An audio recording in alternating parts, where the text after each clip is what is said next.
కూర చేసుకోవడం కోసం ఈ నూనె వంకాయ అంటారు. ఎందుకు అంటే దీంట్లో కొంచెం నూనె ఎక్కువగా చక్కగా తేలేట్టు ఉంటుంది. కూర చేసిన తర్వాత కూడా ఒక థిన్ లేయర్ నూనె ఉంటే ఈ వంకాయ కూర పాడవకుండా చక్కగా ఉంటుంది.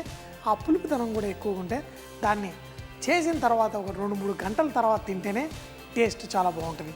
కొంచెం పొగలు వచ్చిన తర్వాత, ఎందుకంటే ఆవాలు వేయగానే చిటపట్లాడాలి. ఇందులో ఆవాలు చిటపట్లాడితే మంచి టేస్ట్ వస్తుంది. అలాగే దీంట్లో ఎండుమిరపకాయలు కూడా వేసుకుంటే మంచి టేస్ట్. కొంచెం చిటపట్లాడిన తర్వాత కొంచెం జీలకర్ర, దీంట్లో కొంచెం కరివేపాకు, మెంతులు కొంచెం వేసుకోవాలి, ఎక్కువ కాదు, కొంచెం మెంతులు, అలాగే ఉల్లిపాయలు కూడా వేసేసుకున్నాను. నూనె వేడిగా ఉంది కాబట్టి ఇమ్మీడియట్గా ఉల్లిపాయలు వేసాను.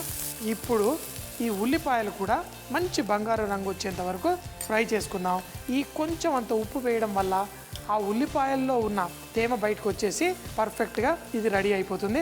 ఉల్లిపాయల్ని లైట్ బంగారు కలర్ వచ్చేంత వరకు వేయించుకుందాం.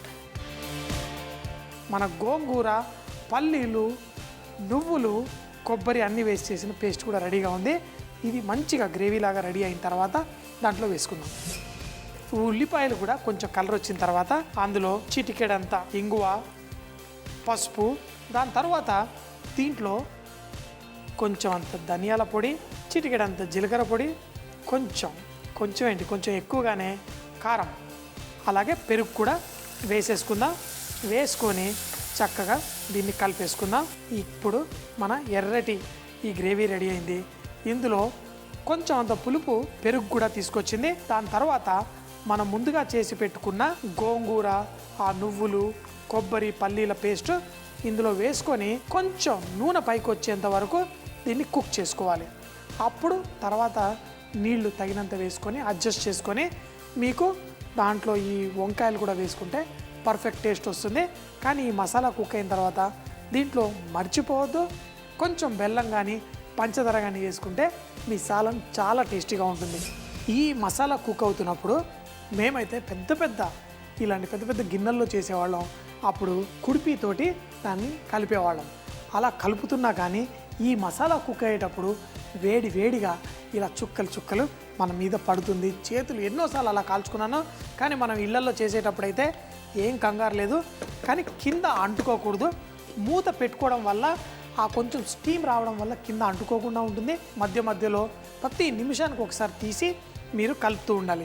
ఈ పైకి అందులో నుంచి మసాలా చితలడం వల్ల ఈ ప్లేట్ మీరు చూస్తూ ఉంటే దీనికి చక్కగా ఈ నూనె అంతా ఇలా పడుతూ ఉంటుంది. ఏం కంగారు పడక్కర్లేదు. అప్పుడప్పుడు దీన్ని తీసినప్పుడు కూడా మన మీద పడకుండా ఇలా చూసి మనం చేసుకుంటే మన మీద ఏం పడదు. స్పెషల్గా ఈ మసాలా, ఈ సాలన్ గ్రేవీ మేము హోటల్లో కుక్ చేసేటప్పుడు ఒక 2 గంటల పాటు కుక్ చేసుకునేవాళ్ళం. మరి మన ఇళ్ళల్లో చేసుకుంటే అయితే 10 నిమిషాల్లో కూడా మనం రెడీ చేయొచ్చు. కానీ నూనె పైకి తేలేంత వరకు కుక్ చేసుకోవాలి. దీన్ని కొంచెం చిక్కగా చేశాను. నూనె ఇలా పైకి తేలుతున్నప్పుడు ఈ మసాలా కుక్ అయిపోయినట్టు. ఇందులో కొంచెం అంత బెల్లం, ఎందుకంటే ఆ తీపి యాడ్ అయిన తర్వాతే దీనికి మంచి టేస్ట్ వస్తుంది. దీంట్లో మీకు కావాల్సిన విధంగా ఈ కూరల్లో కొంతమంది ఏంటంటే మనం యూజువల్గా పెళ్ళిళ్ళు అక్కడికి వెళ్ళినప్పుడు సాలన్ చేస్తారు కదా, వాళ్ళు మరీ ఎక్కువగా నీళ్లు పోసేసి పల్చగా చేస్తారు. నాకు అలా ఇష్టం ఉండదు. మనం ఫ్రై చేసుకున్న ఈ వంకాయ ముక్కల్ని కూడా ఇందులో వేసేసుకుందాం. మరి చింతపండు లేకుండా పులుపు కావాలి అని కొంతమంది కోరుకుంటారు. ఇది రాగిని ఈ కూర చూసిందంటే చాలా ఇష్టంగా తింటుంది. డబల్ తినడం అవుతుంది.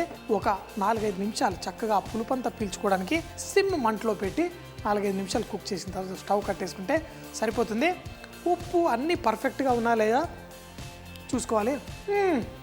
సూపర్ ఉంది. కానీ ఇదంతా అయిన తర్వాత ఆ వంకాయ అన్నంలో కలుపుకొని తింటే ఆహా నా స్వామి రంగా, నిజంగా చెప్తున్నాను, మన తెలుగు వాళ్ళందరికీ వంకాయ కూర చాలా ఇష్టంగా తింటారు. కొంచెం కారం కూడా వేసుకున్నాను. గోంగూర, వంకాయ, ఇంకేం కావాలి మనకి? సూపర్ అంటే సూపర్ వచ్చేస్తుంది. మరి స్లోగా కుక్ చేసుకొని తర్వాత ఎంజాయ్ చేద్దాం. మరో 5 నిమిషాలు కుక్ అయిపోయిన తర్వాత ఈ నూనె వంకాయ చూస్తుంటే ఎంతో అద్భుతంగా మన వంకాయ కూర రెడీ. నేను చెప్పాను కదా, కొంచెం అంత గ్రేవీ చిక్కగా ఉంటే అన్నంలో కలుపుకోవడానికి చాలా బాగుంటుంది. కానీ ఒక్కటి ఆలోచించండి, ఇందులో ఏంటి మన గోంగూర పులుపు, దాంట్లో వంకాయ వేసి కలుపు, దీనికి వచ్చేసింది కొత్త మెరుపు. ఇలా వేసుకున్న తర్వాత కూడా ఈ నూనె కొంచెం ఆ నూనెలోనే మరీ టేస్ట్ ఉంటుంది. చక్కగా వేసుకొని ఆహా ఓహో అని కలుపుకుంటే ఏం చెప్పాలి ఇంకా మీకు. సో మరి ఈ వంకాయల్లో కూడా మనం ఈ పైన కాడ భాగం ఉంటుంది చూసారా, ఆ కాడ భాగంలో కూడా చాలా టేస్ట్ ఉంటుంది.